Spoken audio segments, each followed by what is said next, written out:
yeah, here we go. Episode 140. What's up? Let's do it.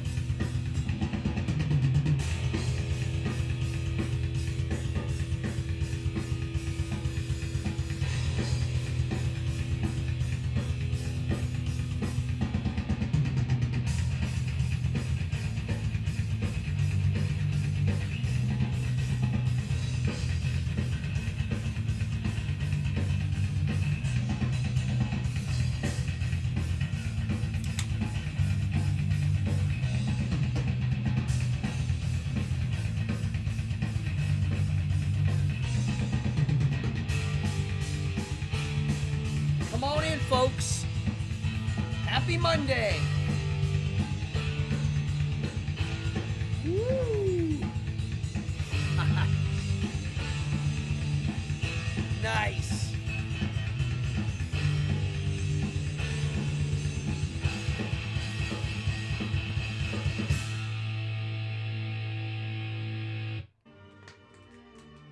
That's an abrupt change. What's up, everybody? Happy Monday. Let's whoa, why is that so loud? All right. Elior, Fallon, Camille, Ashworth, Jason, Mama, Zach from work. What's up, everybody? Happy Monday.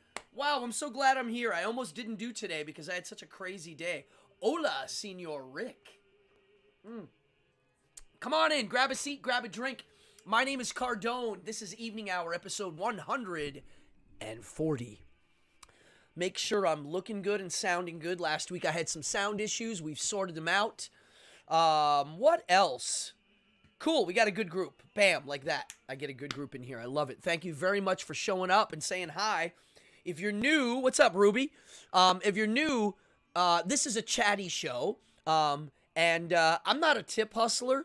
But I do take donations. Hey, if you donate, hallelujah, it goes into my fund because I do this full-time. I'm a performer full-time, and if you donate, I'm happy to get them. Thank you very much.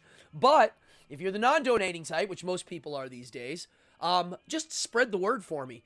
Hit the like, hit the subscribe, get the notify bell ringing, and tell your friends. That's, trying to hustle this channel. Other than that, everybody, chill out and enjoy. I do recommend jumping in the chat. It's a chatty show with a really good group of fun people. We ask lots of questions here. That's what this show is. And all questions are good, even the dumb ones. Seriously, I really don't think there's such a thing as a dumb question. In my life, anytime someone told me it was a dumb question, it made me really mad because they didn't understand maybe why I was asking such question. I might have had a reason. So all questions are good. We're in here to have fun. We like to chew on subjects. And, yeah. And if you're new, say hi. Really, we're friendly. We don't bite. Say hi. Yeah, welcome. Wow, I have a lot to say today. I almost didn't do today. Let me turn this down. I'm talking too loud. I almost canceled today because I was busy all day. Today I've been working on a secret project. I'm not supposed to say what it is. It involves film. I filmed at the Slipper Room today, which is kind of cool. I didn't expect to use that space. They chose there and worked it out. I was doing magic, but it's not necessarily a magic project, which is why this is cool. I'll tell you about it more later. But I've been doing that all day. So, and I was like, do I really want to do this all day and then come home and talk more? And the answer is yes. Anytime I don't want to do something because I'm a little tired, that's usually when I push myself. I try not to give myself too many breaks, like slack. Like if I'm really not feeling good in the morning and I'm like, I really don't want to make my bed, I make my bed. I do. Rare is a day I don't make my bed. One thing that would make me not make my bed is if I was in some crazy rush. Like, oh my God, I'm late, which that's rare. That never happens. But that would make me run out the door if I had an appointment I was late for and not make my bed. But other than that, I don't care if I'm dying. Oh, I don't know if the points are working. Camillo. I always pronounce. I'm so bad with names. Sorry if I pronounced your name wrong. The points might not be on. I've been having some issues with that. So let's see. God dang it. So I didn't want to do today, but I was like, you know what, just do it. Pick a simple subject and go for it. And, you know, I'll be honest, the shows where I don't have a subject are the ones that end up being the most fun. And sometimes I get the most insight from the crowd on those episodes. So, oh, yeah. Ashworth just posted something I actually thought about mentioning.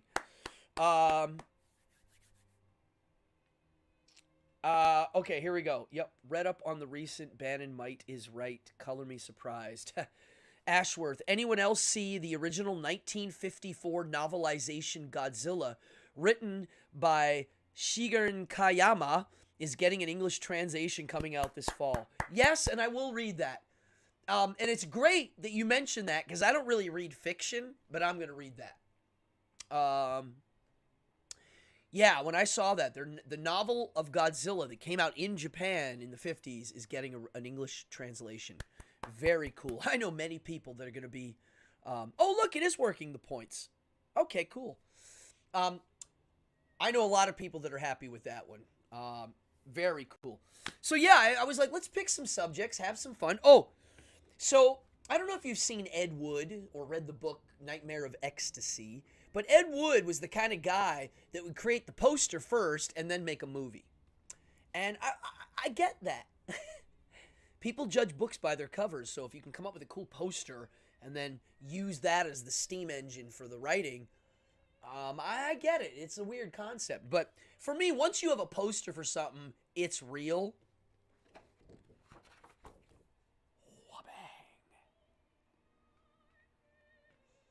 Coney Island. Here, let me focus this damn camera. Coney Island, USA, right here, baby. And Cardone Entertainment present the Conjurers Convention, a festival of magic, magicians, and mystery, Saturday, April 29th, 2023. It's happening. Here's the poster. The website's going up any day now. The tickets will be for sale. We have a month to promote the hell out of the first magic convention at Coney Island ever, and I'm running it. So I've got a lot of work ahead of me for the next month. These are the kind of things, I mean, I'm doing this convention for one reason alone, and that is to have fun. That's it. For me and my friends to have fun. But on top of it, we want to honor the legacy of magic in New York City, the magic in Brooklyn, the magic that happened at Coney Island.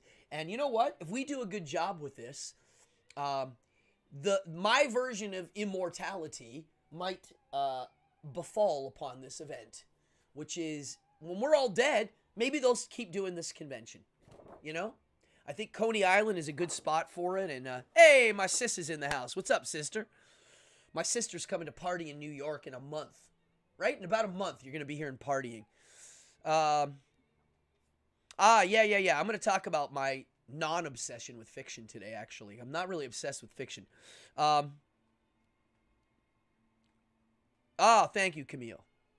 Camille. Am I saying that right? It's not Camillo, it's Camillo. Or is it Camillo? Because there's one L. This is where my reading of Spanish gets wonky. I jumble it. You'd think I'd be able to learn Spanish like that. I live in a land where there's Spanish speaking all around me. I live in New York City, for goodness sake. And I've spent time in Spanish-speaking countries. Thank you, Ashworth. And it's so funny. The last time I was in Puerto Rico, I remember trying to order coffee in Spanish, and the guy's like, you know, hey, what do you want? I'm like, oh, damn. They want to practice their English. I'm trying to practice Spanish. But yeah, if I could choose a language to master overnight, I would definitely pick Spanish. It would make my life easier, obviously. I'd be able to practice it all the time. The other languages, I mean, I'm a little more natural with the Asian languages for some weird reason. But I love the sound of German, and I would love to be able to read in German. So, this has been a lot of work, and it's a lot more work to come. The other thing about this convention I wanted to say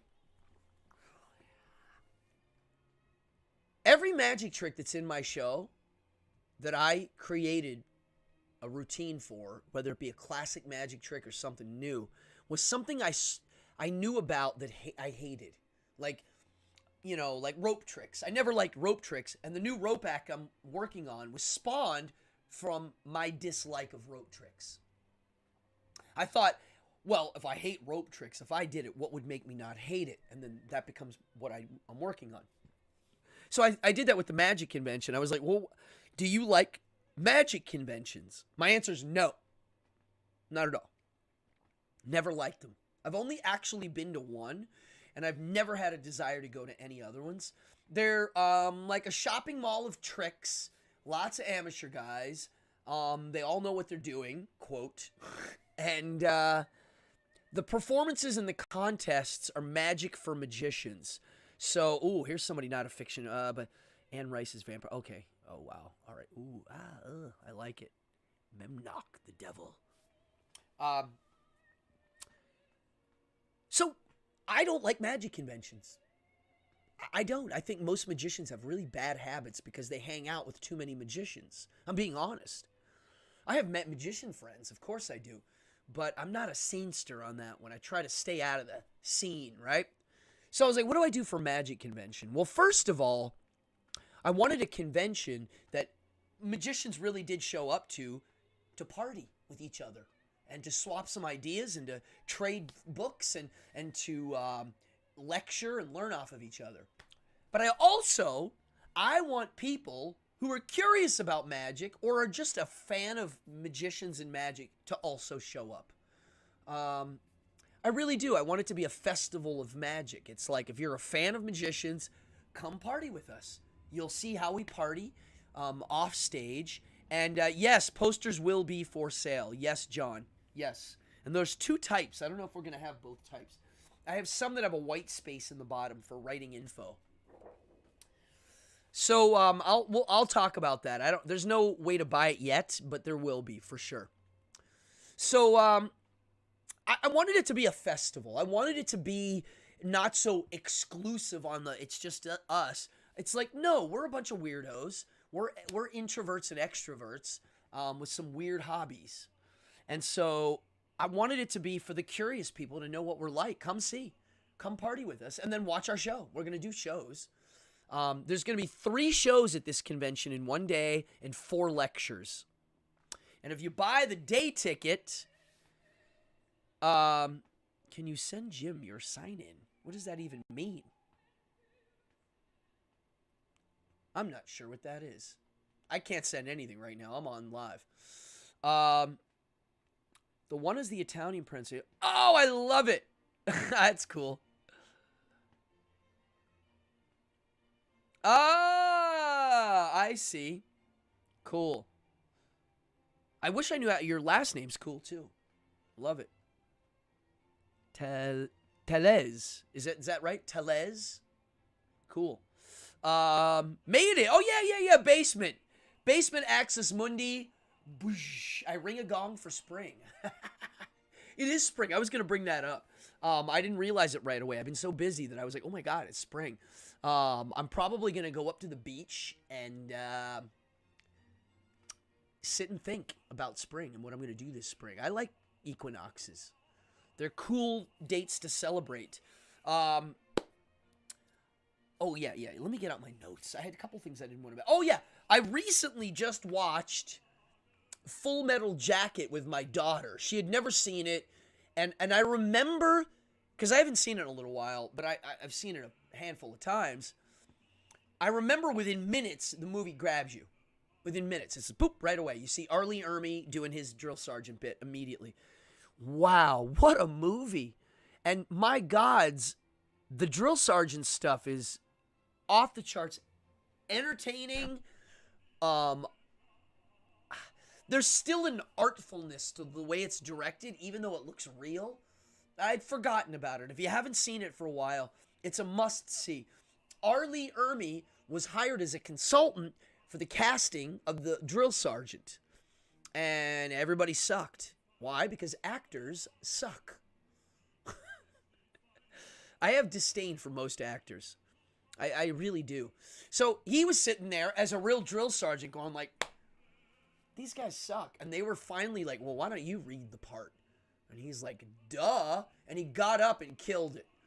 Why? Because he's a real drill sergeant, and he's got the eye of the tiger. You can see it in his eyes. I really am. I'm a R. Lee Ermey fan. I like Willard a lot. His film Willard with what's his name? God, I'm bad with names. Crispin Glover. And I liked his TV show, his military gun show. I thought it was fun. Oh, for those wondering what I'm drinking tonight, I'm drinking my favorite beer in the world. It's non-alcoholic, and I don't think I'm going to be able to get it now till next winter because it's seasonal. Melissa, what's up? Look at this. All Out. Come on. Athletic Brewing Company. I swear to God, it's the tastiest non-alcoholic beer I've ever had.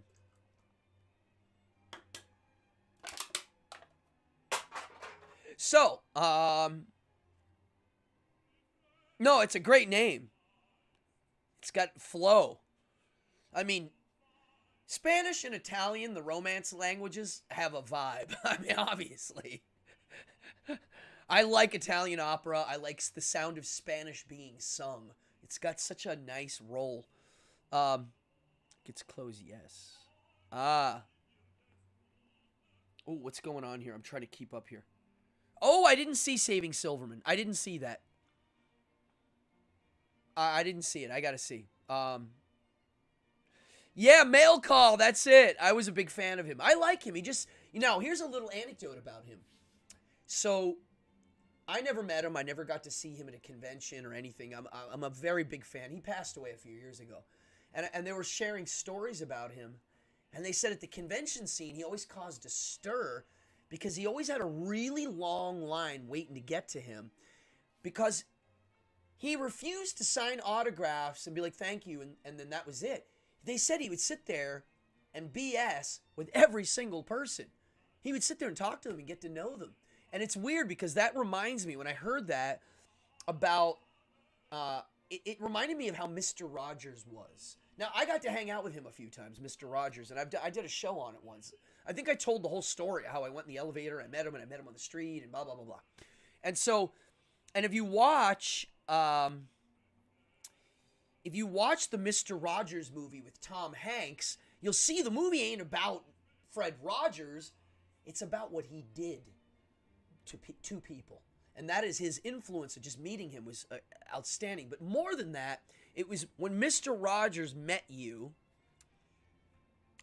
he wasn't like a famous guy just meeting his fans. He was really meeting a new human being that he's probably going to make friends with in some way. That's how it was. So when he met you, it was like, hi, nice to meet you. I'm Fred Rogers. What is your name? Where are you from? Where are your parents' names? What are your... And it wasn't like he was acting. He really was curious. And when I meet people like that, it warms my heart because that's how I feel I am. When I meet people, I'm meeting them for the first time. Hi, who are you? If I'm going to give you 2 seconds, why would I not make it a real moment?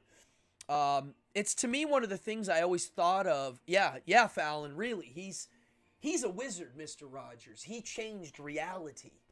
He could walk in a room and like that, the reality's not the same. But I really like when I'm performing and I meet somebody at a show or somebody just sitting in the front row that's going to shuffle cards, I look them in the eye. I shake their hand and go, hi, nice to meet you. Does anybody ever run Airbnb? I did for many years. This is the first year we're not going to do it here. We're going to do it, but on an exclusive, close friends kind of way. But I never had trouble. Oh, Joe Negri. I have a signed Joe Negri picture right on the wall. Wow, he was cool. Great guitar player. Mr. McFeely. I met him once. He seemed nice. Shoot. What the hell was I talking about? I lost my train of thought. It's okay. We were talking about Mr. Rogers, Joe Negri. Oh, I know. It was something about meeting people and them being, honest. Well, you're 48 and I'm 49, so we were of the same generation. Yeah, he had a huge influence on me. I mean, there's a whole episode of me talking about my love of what Fred Rogers did. It's funny. Today, I was doing a film in a theater. Oh, Airbnb.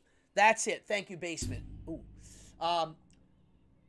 So wait, I got to remember this. Looking at the camera and Airbnb. So Airbnb, I never had trouble. Why? I met every guest. A lot of people have Airbnbs. They don't even meet the people, and then the room gets trashed or there's problems. When I met anybody that was staying here, we have an entire wing that's separate, and that's where they would stay. So I didn't have to see them all the time if I didn't want to. But I would literally meet every single guest if I could. Day one, hi, nice to meet you. I'm Cardone. If you need me, here's my number. If you need any help with picking food around the hood, I'll show you. And I never had problems. They attach a human to the place. You know, if you're doing magic and you go, hi, nice to meet you, they attach you to the magic. You're a real person. So Fred Rogers said in an interview that I saw, when you looked at the camera, who were you talking to? Mr. Rogers made you cry a little. Cry? I had full-on multiple meltdowns in that movie. Wow, I love that there's so many Mr. Rogers fans in here. Seriously.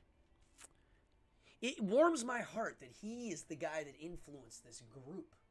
Because, to me, he's the one that had something kind of important to say.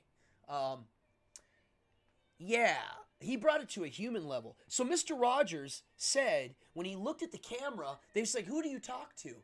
He's like, that person there. Well, that looks crazy when I do that. Look at that. Focused. Not focused. They were like, who are you talking to? And he goes, I was talking right there to one child. One little kid sitting alone. I wasn't talking to hi, boys and girls. Not like that. Hey, you little buddy. Hey, little girl sitting there. I'm talking to you. And that's who he was talking to. Jimmy D in the house. There we go. What's up, Jim? Party on. Seriously, I'm so happy to see we have Mr. Rogers fans in here. Sesame Street was fine, but Mr. Rogers, what he was doing, which ultimately the other shows don't do, never did, and I've yet to see another children's piece of entertainment, if you want to call it that. Magic is more than tricks, says Fallon. Rogers was an amazing showing kids such kindness. Yeah, and not only did he stood up for public TV. He's like, look, if we're going to have a public thing, we need children's programming that's kind of cool, right? And the show didn't teach facts and numbers. He was teaching you how to turn off your lizard brain. He really was. And he was also telling you how to harness things. Like, for instance, he was teaching people how to express their feelings. He was teaching people it's okay to cry. It's okay for boys to cry. Instead of the way I always thought it was kind of cool too, like if he had a message to share, instead of preaching it, he just showed you his daily life, how it happened. So instead of during the civil rights movement where he's like, kids, civil rights are important, he didn't do that. He was like, instead of me preaching, because if I preach, the people that were against the civil rights clearly aren't going to listen. So he just showed you. And I remember there's the episode where he invites his black friend to come over and share the pool. There you go. How easy. Okay, let's see here. He stood up for public. Yeah. Okay. A letter carrier. Okay. So bogus came a letter carrier, 2017. Oh, wow. I love it. Right away watching the mailman. Yeah. He's a famous mailman. How to be a person. Yeah. Like, what are the lessons? 2 kids. Yeah, you're right. It's 4 kids. He was doing it to them. He wanted... Yes, he was talking to them on a very serious level, little kids. And he didn't play them for dumb. Yeah, I really, I mean, yeah, Captain Kangaroo, I watched that too when I was a kid, but no, he really was a wizard. He shaped reality. Oh, here's another thing he did. And this to me is big, and this is in my show. I'm doing, yeah, I was just going to say bogus. He taught us the difference between reality and fantasy and how to use fantasy to enhance your reality. And even though Mr. Rogers was a religious kook, he didn't show that on the show. He didn't need to. It was for him personally. Anything that I have a lot of things that are personal to me that I don't always share. And that was for him a personal journey that shaped his insides. And that was, he had another thing that he put out. And so, feet in the water on a hot day, that's all it took. Yeah, that's the Officer Clement, the black guy, his friend, would come over. What a great way to show instead of preach to children, you know? Show by actions, and just eventually kids are like, yeah, that's normal, right? Yeah, he was a beautiful guy, and he really did show this idea of now is pretend time. Let's go pretend. It's not real. We can pretend it's real for this moment. It was a ritual. Do you remember? There was a ritual of how he got to Fantasyland. There was 2 times he would do it. One would be sitting on his couch, and he'd turn the trolley on. He didn't even hide it. Turned it on. And then 2 would be in his kitchen. He would take the little miniatures off the shelf, put them on the table, and say, let's go. And then the camera would come in, and it would be Fantasyland. And everything happening in Fantasyland was a parallel to reality. And then they would come back and then talk about it. And it was ritual. It was very ritualized. He also showed pet care, taking care of fish. He also showed how to be curious about life. He was just curious. He had a curious nature. Most don't know that he was a puppeteer. Well, that's how he got started. Yeah, Jim. That's what it was. He was in theology school for composition. He was like a composition major. He was going to be a composer, which he is a composer. He wrote some famous songs, like the theme songs. And the movie is called, well, there's 2. There's the Sad Girl Puppet. You mean Lady Elaine Fairchild? The one that looks kind of like a boy? The tomboyish character? Or the sad... I don't know which one that is.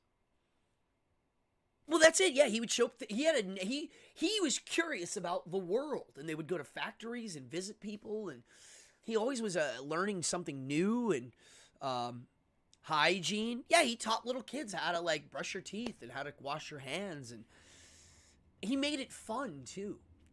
By the way, as we vibe today, we haven't even... God, dude, I haven't gotten to the things I wanted to talk about. I don't even care if I get to the subjects that I was going to talk about.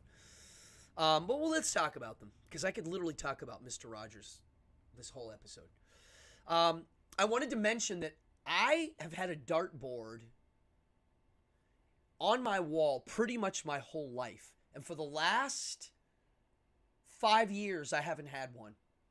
I didn't do it. I don't know why. My dartboard got old. I didn't get a new one. I just lost it. Well, I put one up again, and I got way better really quick again. I leveled up. I love darts because there's nothing to it. You stand and you throw 3 times. That's it. You don't aim like a gun, like a sight. You just look and throw. But I realized, yeah, Fairchild was Ned Red-Nosed. Pigtails. That's not ringing a bell, but there were some weird side characters that I might not remember. No, I'm going to talk about Conan. Don't worry. I've been on a Conan kick. So, I've been getting into darts again, and I figured out something that's making me more accurate, and I wanted to share it with you. I've also gotten back into shooting arrows. I've always had some sort of archery range in my basements of sorts, and one of my kids showed interest recently, and I was like, let's start shooting again. I love shooting arrows. I've gone hunting with a bow. I've never taken any animals with a bow. It is my dream to kill a turkey with a bow and serve my turkey in the spring. I think, going to go turkey hunting this year. I haven't done that in years, and I love turkey hunting, so I might do a whole episode on turkey hunting. So, darts and archery. Here's the trick I learned, and then we're going to get into the subjects.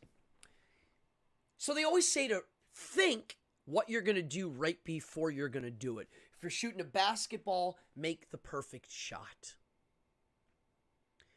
And then you do the shot. So, yes, you go, I'm going to hit the dart, then throw. What I realized, that I wasn't doing it every time I threw a dart. I would tell myself to, and then I would throw 3 times and go, oh, I didn't actually do it each time. It's not easy, actually. It's a mind game. You got to do it every time. I see it go in the hole.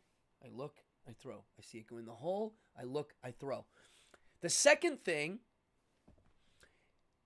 is I realized what follow-through does.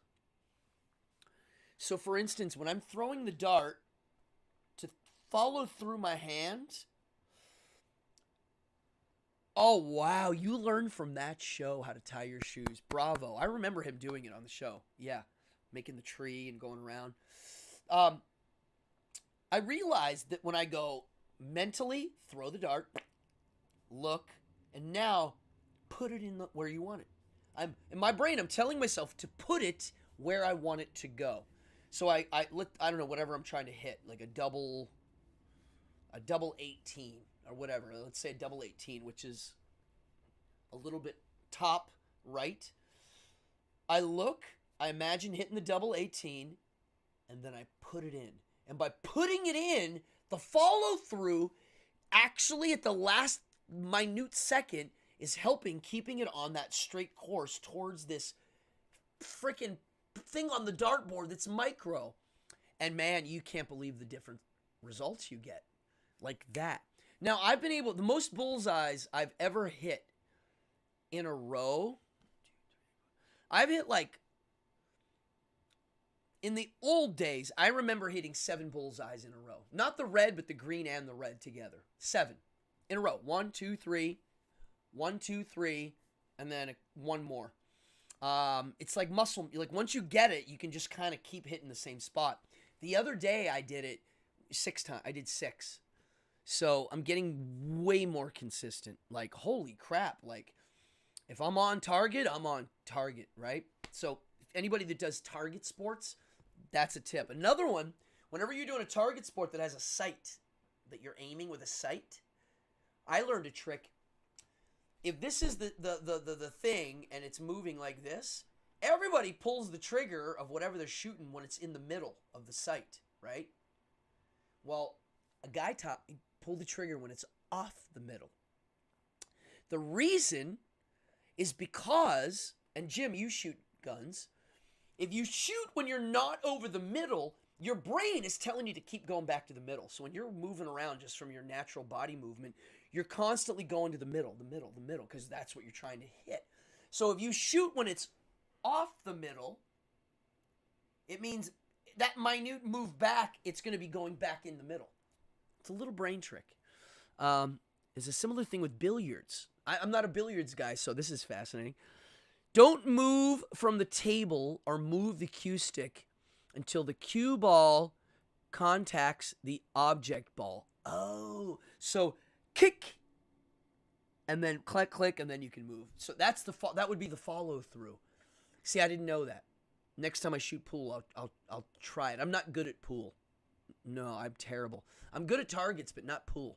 I'm good at throwing things, but not. Okay. Fiction versus nonfiction.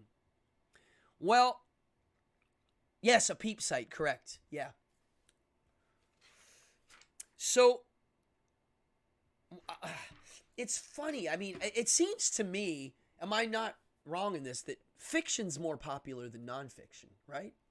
That's what I always thought. But at a very, very, very, very early age, I was not a fiction guy. I remember most of the books I checked out as a little kid were magic tricks, Bigfoot, and UFOs. Occasionally a ghost story. Mostly I was looking for real ghost stories, not fictional accounts of them. I liked books on how to draw, how to make clay, sculptures. I liked books on weird subjects. Like I have a bullfighting book somewhere that I got when I was a kid at a used book sale. You know, like that's what I liked. I wanted to learn. Like I wanted to like read a book and go, wow, I've just gained knowledge and I can apply it now to something. And then for fiction as a little kid, I did like comic books, obviously. I grew up in a comic book time period. 70s and 80s were comic books. A lot of people had them. They were just easy to get. They were at the grocery store, at the deli, the grocery. Everywhere you went, there was a rack of comics. And they were cheap. You know, your mama gave you $4 or $3, and you could buy a whole stack. You know, I remember when they were 30 cents, 50 cents. When they went to $1, oh my. When they went to $2, oh my God. Now they're like $6, $7 or something. I don't know. But fiction, I liked. Eventually, I read fantasy novels, and I liked them. Eventually, I discovered Sherlock Holmes. Love. For fiction, love. But I will say, reading Sherlock Holmes books as a fiction story, I didn't look at it as fiction. I looked at it as a way for me to glimpse at a Victorian England. And I got to see the nuance of what it was like to be an English gentleman in the Victorian era. And not only that, I was learning deduction by reading these books of what this technique was. Of deduction, like a skill almost. So then fast forward, and Bill is in the room.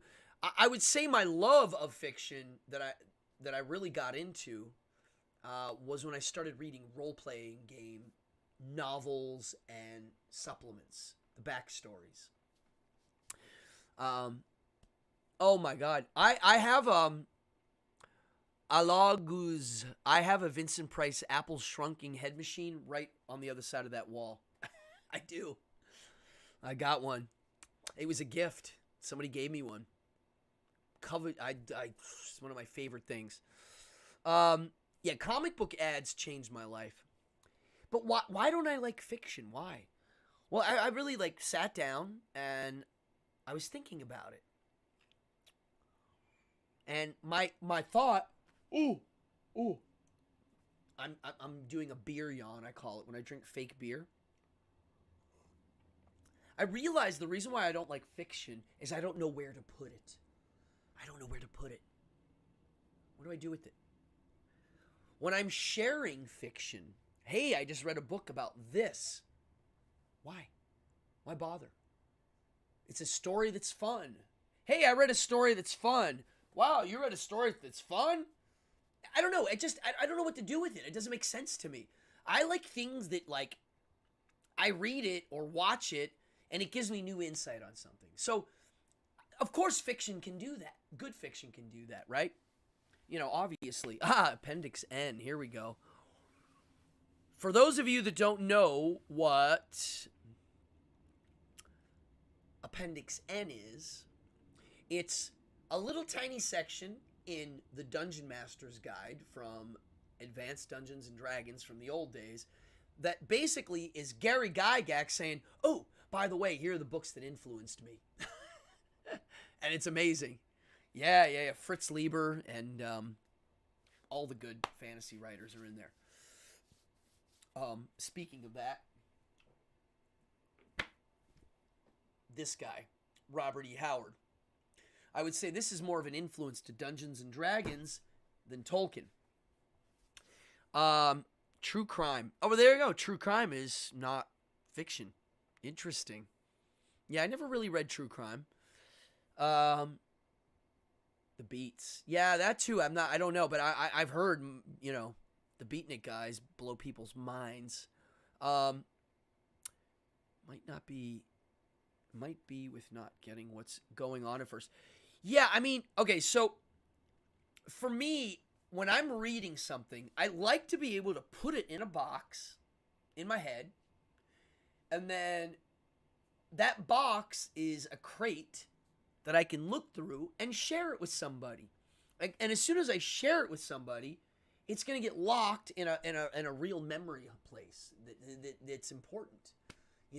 It's like, imagine reading a million stories or seeing a million movies, and it's just a big blob of nothing. Yeah, he did think it. He did. That's true. Um, to me, every book I've ever read that I own, I have them here for reference, and I look at them all the time. I do reference them. So for me, the memories in my mind of these things are also that. I did see the new D&D figures. Unfortunately, they're expensive. They break, I heard, really easy, and I don't have any more room for them. I like them. I wish they did miniatures of the D&D cartoon characters. If they did a set of miniatures, I might buy that and paint them. So, where does it go? Well, recently, my love of fiction is basically reserved for reading things that pertain to my role-playing games, because I get to use it. So when I'm reading a module for Dungeon Crawl Classics, which is the game I play it a lot too, by the way. That fiction doesn't go to a box that no one's ever going to see, because I get to share it now with somebody, almost like a play. Like, I know it, and now I get to tell the story. Or there's a map. Oh, okay. Yes, me too, Fallon. Fallon just wrote, I was happy just reading the monster manuals. Exactly. I liked that too. I really did like it, because I'm reading about all these fictional monsters that don't exist. They have statistics and a backstory, but they are real. They're real over here. People can get killed and fight them over here. There is a weird reality to those monsters. So when I'm reading a dungeon book, now, over the years, if you said, what's your favorite fiction genre? I would have to say fantasy, straight up. And I mean sandals, furry loincloth, sword and sorcery fantasy. Yes, by far. It's also one of my favorite movie genres, which I wish more people would make more movies like Conan and not Lord of the Rings. And so I'm always fascinated by other people. There you go. Yeah, okay, so there you go. Basement Axis Mundi says this. I read modules, and for the non-game nerds, a module is when you're playing Dungeons and Dragons or any of these things, you have the rule book, but then you have a thin little book, and that has an adventure that you can take the characters on. That's a module. He wrote, I read modules for fun all the time. The stats help clear my mind, and I like the story and anticipate how it will develop with actual play. You see, it's cool because you're able to read the module and get the fantasy, just fun part out, but you see that there's a practicality to a module. It's designed to go through an experience. So by reading it, you're getting to do that a little bit. And the dopamine high, like the wow, that's cool, is imagining someone playing it or what it could do in an actual gameplay scenario. Like, wow, I wonder what happened there. What would players do? So yes, they are fun. Here you go. Rick Sherman wrote, I found out about Cthulhu from Deities and Demigods, which is a monster manual for Dungeons and Dragons, and that's only in the first edition, because Lovecraft, the family, whoever owns his works at the time, sued and had it removed. So if you have the second printing, it ain't in there, Cthulhu. They took all the copywritten monsters out. Now that leads me to the other subject, which I want to round out the show on, which is in the year 2028, Conan the Barbarian will be public domain. I'll say it again, writers.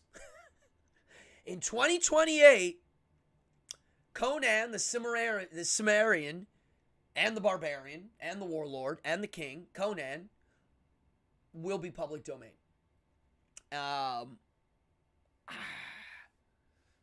Took Elric out too. Oh yeah, Elric. Wow, I forgot about that. Yeah, Elric was owned. Yeah. So what does that mean for Conan fans? I don't know, but I'm excited. Yeah.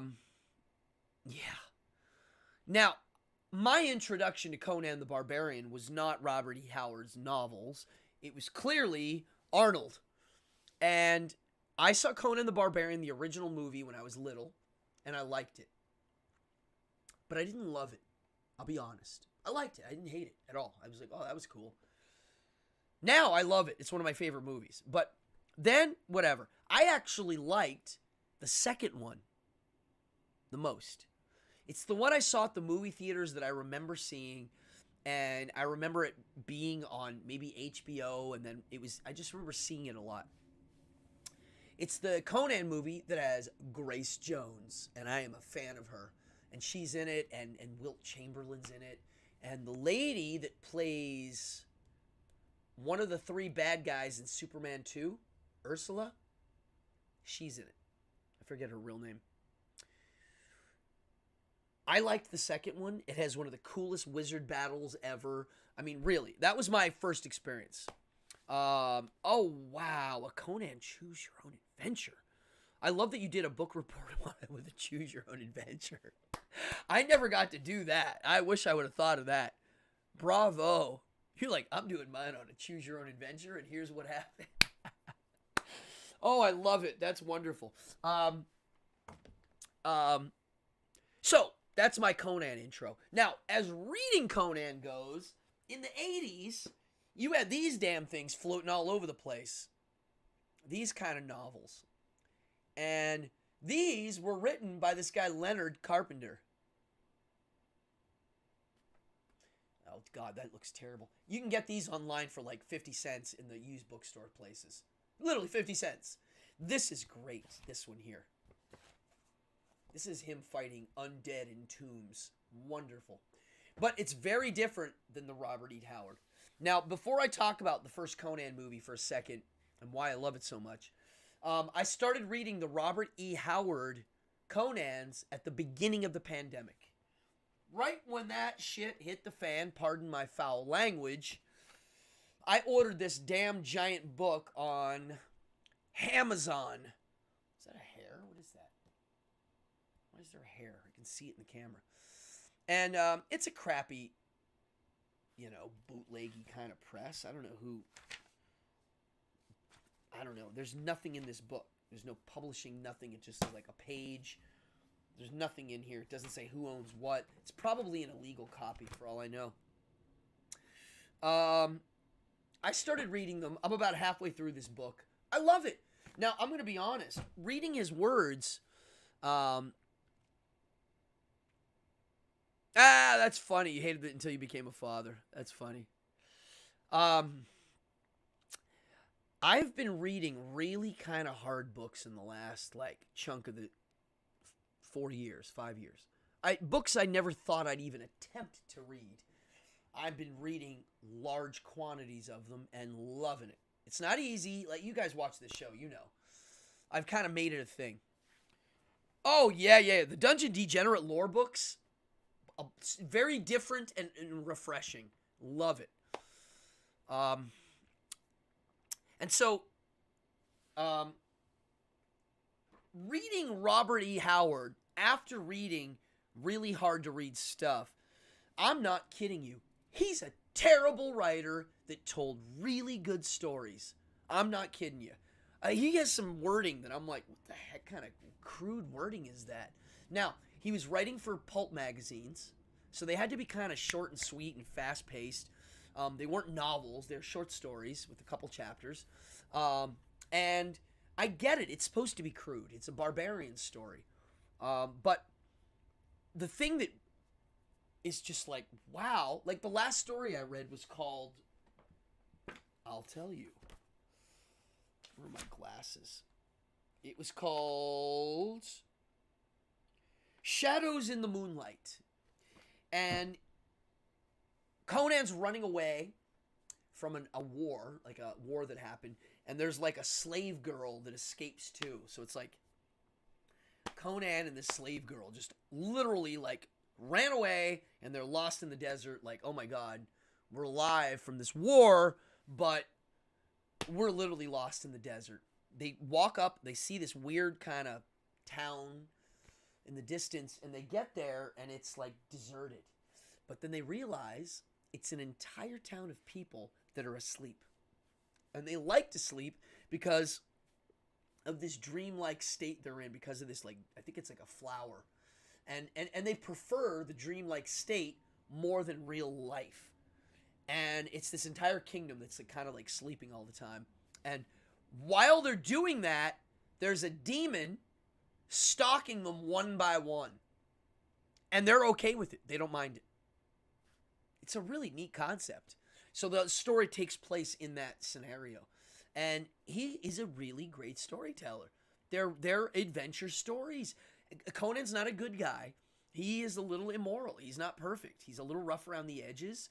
He's kind of rough with the ladies. He's like definitely, he's a barbarian. And the way it's crudely kind of phrased,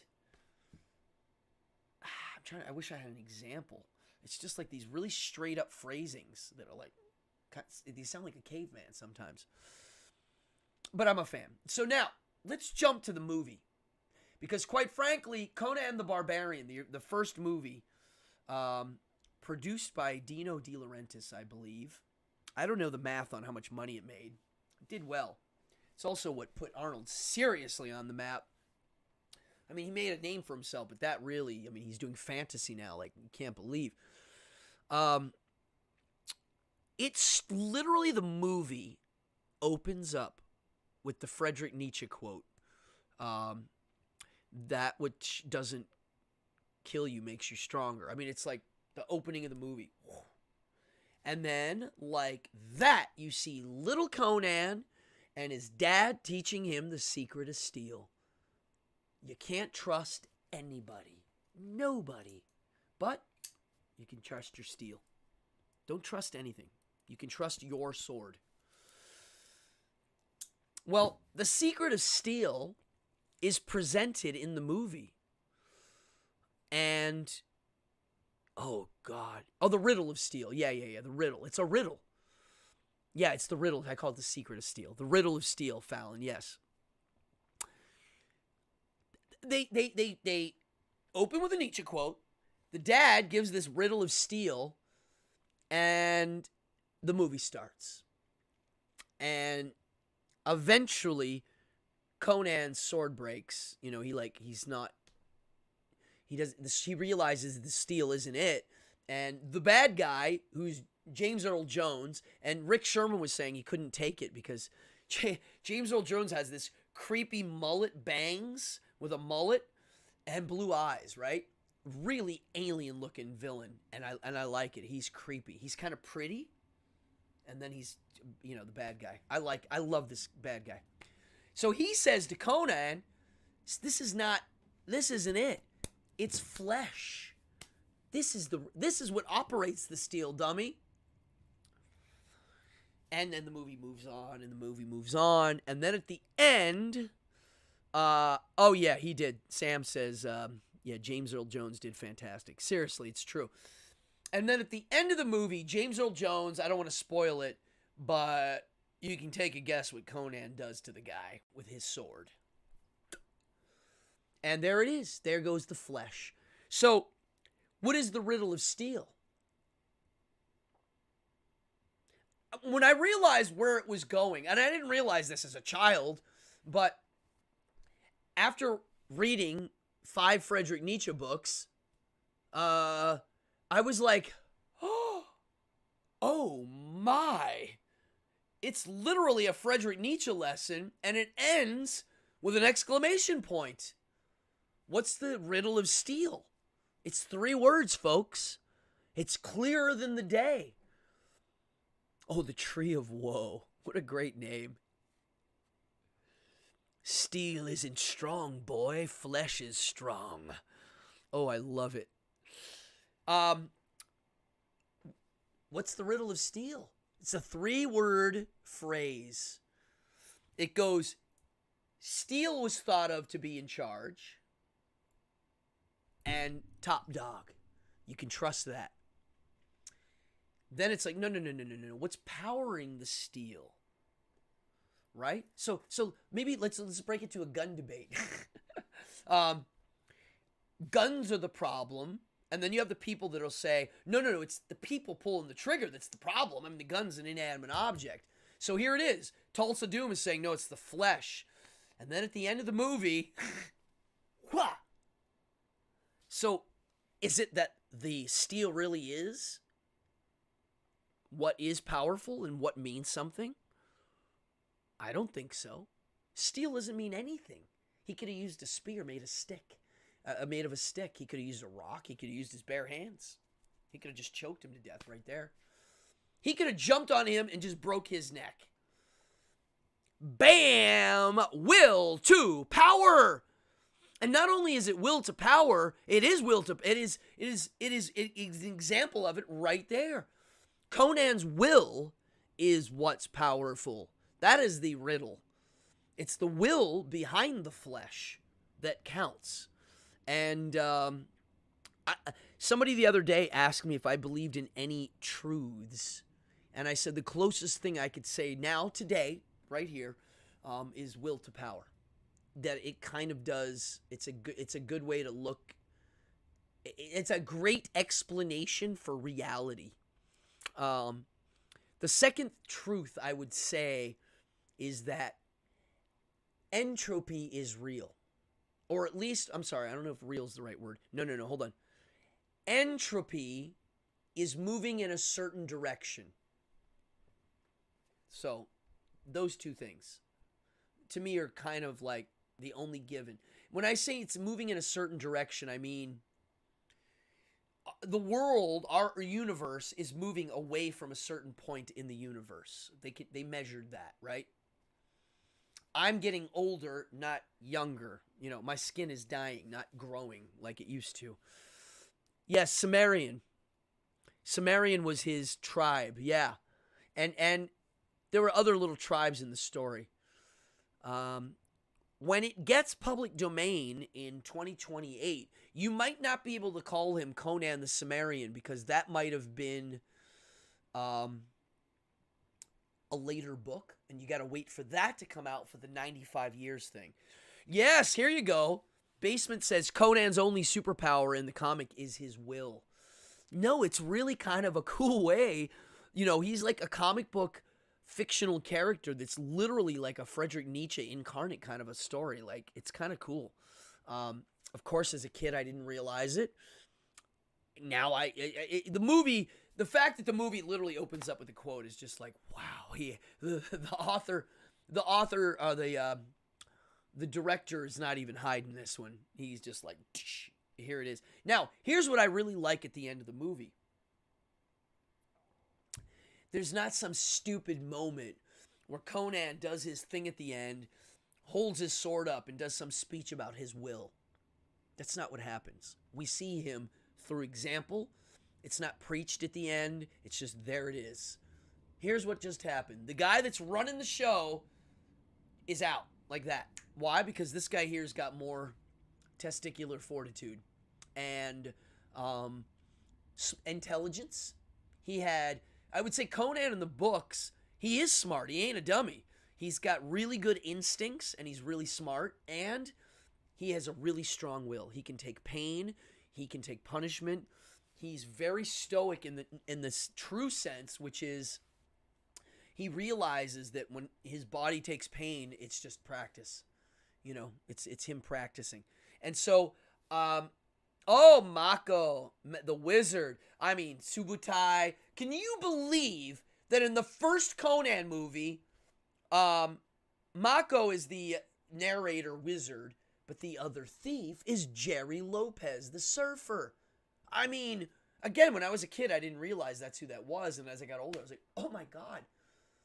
I don't think that guy's in any other movie. He's a professional surfer who ended up in Conan the Barbarian. He's great. Very realistic. Yeah, he's one of the thieves. Ah, Crom, to hell with you! Yes, I love it. I love it. It's so weird that a lot of people in this chat room, we really do like some of the same things on a very micro level. And that's by no accident. I mean, I do believe in archetypes of sorts. And, speaking of that, I've been going down philosophy holes for a while. Well, this book, I just started. And I'm still on the intro. The Red Book, Liber Novus.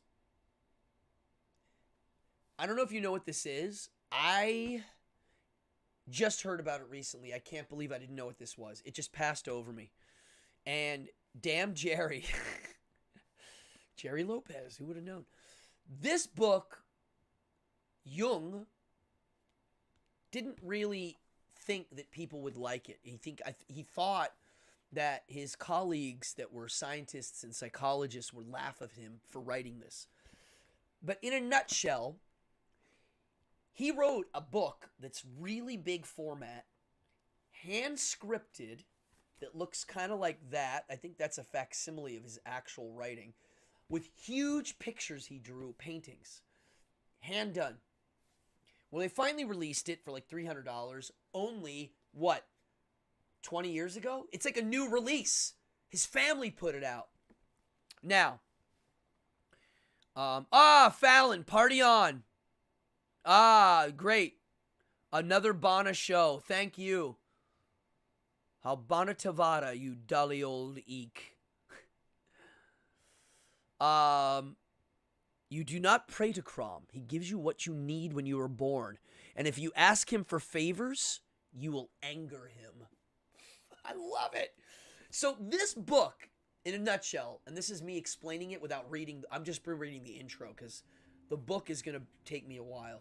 It's very similar to Friedrich Nietzsche's Thus Spoke Zarathustra. And it's similar in the sense that it's a fiction fantasy story about that is teaching a philosophy in that story. But more than that, this is like a religious book. It looks religious. It feels religious. And that is, the thing about it is, it's basically Nietzsche, or Jung, writing about discovering spirituality through atheism, through an atheistic mindset, which to theistic people doesn't make any sense. I mean, if you watch videos of religious people, they're just like, they just feel bad for atheists. Like, oh my God, I feel bad for you that you don't have this in your life. Well, they're misunderstood that atheists can't feel transcendental and one with the universe of some way. And so it's just a different way of coming about it. And Nietzsche, I think, figured it out. He's one of the guys that kind of found a metaphysics in an atheistic natural world mindset.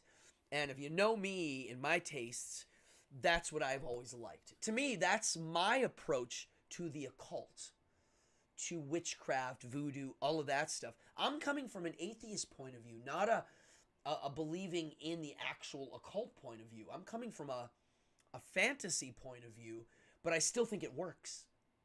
And so that's what this is in a nutshell, it seems to me, and from what I'm reading. I've watched a few lectures already. I say in another, I mean, I'm not kidding you. The intro to this book is a lot.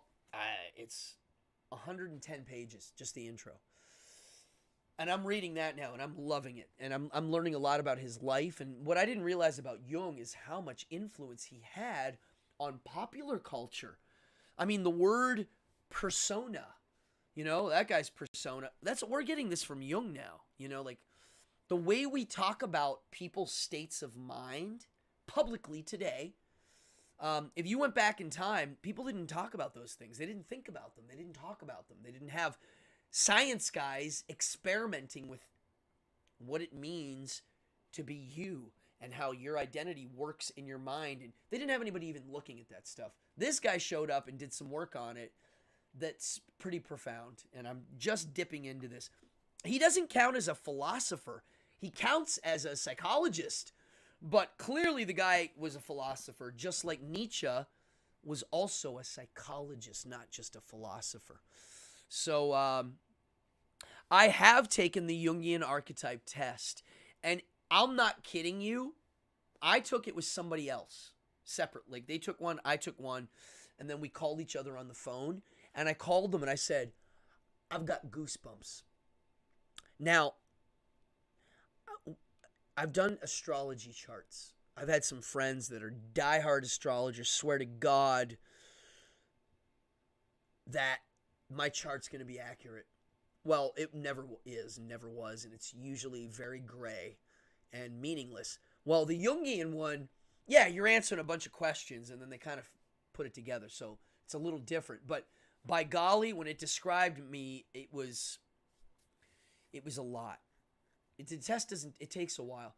It's a really good analysis, and I do get the point of, imagine using it for works, and they said people use it for work stuff. Like, you're going to hire 5 people to work. Don't you want them to be kind of on the same page with certain things and not on the same page with other things so that they can complement each other? It seems to me the Jungian test, well, Rick Sherman says Jung was also a bit of a mystic, but yes, I think he was a little bit of a mystic in the way I approach it. You know, there's a logic to it that's not like a theistic logic. It's a different type of logic that I appreciate. Wow. It's amazing how things are fractal. Explorer archetype. I have mine somewhere, and I forgot what it was. But it was pretty damn accurate. It was like, wow. I remember it gives you one, and then there's a few side things, and maybe I'll do it again. I haven't done it in a while. It's been about 3 years. Wow. So, that was a nice episode. I don't know what else to say. I mean, tonight was supposed to be an episode of nonsense and just BS, but I threw those subjects in because it's just part of my daily life, and hopefully somebody got something out of that. Right now, I'm reading Essays and Aphorisms by Arthur Schopenhauer, and I am more than halfway through, loving it. Totally interesting. I don't agree with everything, but a lot of it is pretty right on the money. I mean, he is right into the Nietzsche stuff. I mean, you can see where it's coming from. Infernalia by Michael Rose, which is it's a satanic essay book, satanic in the philosophical sense, and it's really great stuff. I'm having a blast. Clearly, Michael Rose, who wrote this Infernalia book, is into philosophy because there's entire chunks with Nietzsche stuff in it. And I'm reading Friedrich Nietzsche's book that he didn't want anybody to read, which was his notes. I'm reading it. It's called Will to Power. So far, it's pretty good. It's a little disjointed, but when those are done, I plan on reading 2 fictional philosophy books. Albert Camus' The Stranger and Anthem by Ayn Rand. I haven't read any Ayn Rand yet. I love how much people dislike her. I get such a kick out of it. I know a lot about her. I know a lot about her philosophy. I've watched all of her interviews. I have some ideas of why people don't like her. I'm going to do a show on her one day of why people don't like her. One thing that blows my mind, I have a philosophy dictionary from Oxford. I think it's the Oxford edition. I have a few. It literally says in the back, when you look up philosophers in the, if you look under R, under Rand, they put her in there. It says Ayn Rand. It says, this so-called philosopher. I can't believe a philosophy dictionary would say this so-called philosopher in a philosophy dictionary. Clearly the person that wrote that book doesn't like her. So I always thought it's kind of funny of how much people don't like her and have a reaction to her. And so I'm like, you know what? I'm going to read one of her novels. And I've had a few recommendations, and Anthem, I heard was good. So that's my next jump. And you haven't finished it. Well, I mean, is it exciting? Is it boring? I mean, if it's boring, I'll still give it a shot. Infernalia. Infernalia is available Underworld Amusements is the publishing company, and they are fantastic. Reverend Savage, I believe, is it's him that runs it, and it's fantastic. He publishes philosophy books. He publishes satanic philosophy books, which is a rarer one. He's a book guy. You should check out Underworld Amusements. Love it. Will to Power was one of Jim Morrison's favorites. That's weird. Wow. I can see why. I mean, so far I'm loving it. There's some great stuff in it. I'm reading the Hollandale edition, which is, he's a good translator. Some of the translations are, they're not as good as the other ones. All right, I'm going to go eat. I'm hungry. I had a crazy-ass day. No, that's good. I don't jump. I used to jump from book to book. I just read 3 at a time. I read, like when I sit down to read in the day, I'll read a little this one, little this one, little this one, and then at night I'll run through a few other ones. I'm probably reading 4 books right now. All right, folks, thank you very much for your time. My name's Cardone. Hey, if you're new in here, hit that like and subscribe, please. If you're the donating types, by golly, donate right there. There's a link in the description. I get a lot of donations out of camera, meaning somebody will watch the rerun and donate. And if you're one of those, thank you very much. Oh, what's going on here? Hold on. Yeah, thank you. I mean, really, it's flattering when anybody donates anything. Thank you. It does mean a lot. And you know what? The donors paid for all my gear. When I first started this show, people were donating stuff. And, dude, that's why I have a nice camera and a nice mic and a lot of stuff. Manly P. Hall. No, I don't know who that is. I'm going to look him up. Really. Hey, thank you. No, seriously, this is a great group. If you're new, look at the chat. We have a smart group in here. I get new ideas for stuff from my group. And I would never do this show if it wasn't live. To me, this is what's fun. Live interaction. I would not want to tape these. I'm a perfectionist of sorts, and if I taped them, it would be just me editing all day, and I'd rather just go for it. I also find live is the best form of honesty. There's a lot of subjects that I'm like, you know what? I'm not even going to think about it. I want to live think it out because I'll get my most honest opinion. My instincts kick in. It's like performing. So I like live performing. Your instincts have to kick in. Hey, everybody. Peace out.